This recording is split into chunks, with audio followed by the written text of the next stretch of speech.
14 अप्रैल 1891 मध्य प्रदेश के महू गांव की एक सैनिक छावनी। यहाँ रामजी सकपाल और भीमाबाई के घर एक बच्चे ने जन्म लिया। नाम रखा गया भीवा। लेकिन भीवा का बचपन संघर्षों से भरा रहा। सिर्फ 5 साल की उम्र में उनकी मां का साया उनके सर से उठ गया। इसके बाद उनकी बुआ ने उनकी परवरिश की जिम्मेदारी संभाली।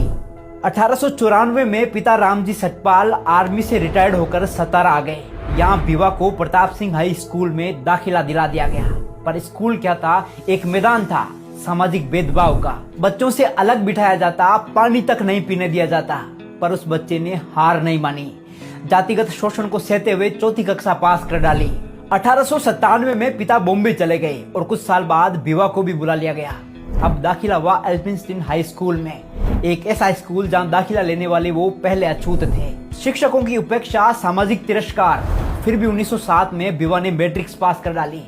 इसी दौरान 1906 में विवाह हुआ रमाबाई से। और फिर 1912 में बॉम्बे यूनिवर्सिटी से इकोनॉमिक्स और पॉलिटिकल साइंस में बीए किया, वो भी टॉप रैंक से। ये उपलब्धि देखकर बड़ौदा के महाराजा सयाजीराव गायकवाड़ स्तब्ध रह गए।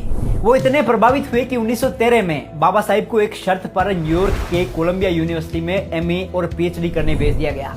शर्त यह थी कि पढ़ाई पूरी करने के बाद वे वापस लौटकर बड़ौदा राज्य की सेवा करेंगे। और उन्होंने की भी। वो सिर्फ 3 साल में एमए और पीएचडी की डिग्रियां लेकर भारत लौटे। अब वो सिर्फ भीमराव नहीं थे, डॉक्टर भीमराव अंबेडकर बन चुके थे। महाराजा से किए वादे के अनुसार नौकरी की, पर भेदभाव पीछा नहीं छोड़ रहा था।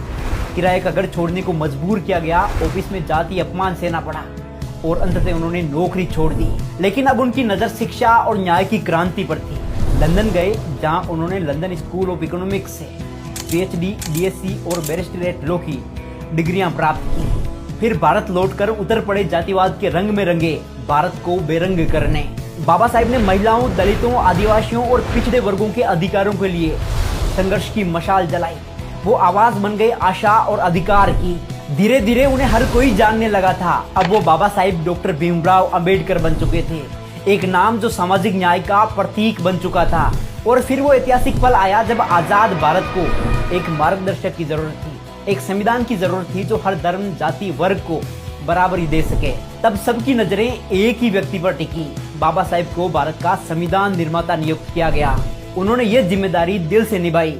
देश के हर नागरिक को ध्यान में रखते हुए सिर्फ 2 साल 11 महीने में रच डाला दुनिया का सबसे बड़ा और सर्वश्रेष्ठ संविधान। आज वो सिर्फ इतिहास का हिस्सा नहीं है, वो प्रेरणा है, विचार है, क्रांति की आवाज है। ऐसी महान शख्सियत, champion of social justice, Bharat Ratna Baba Sahib doctor Ambedkar को शत शत नमन। जय भीम।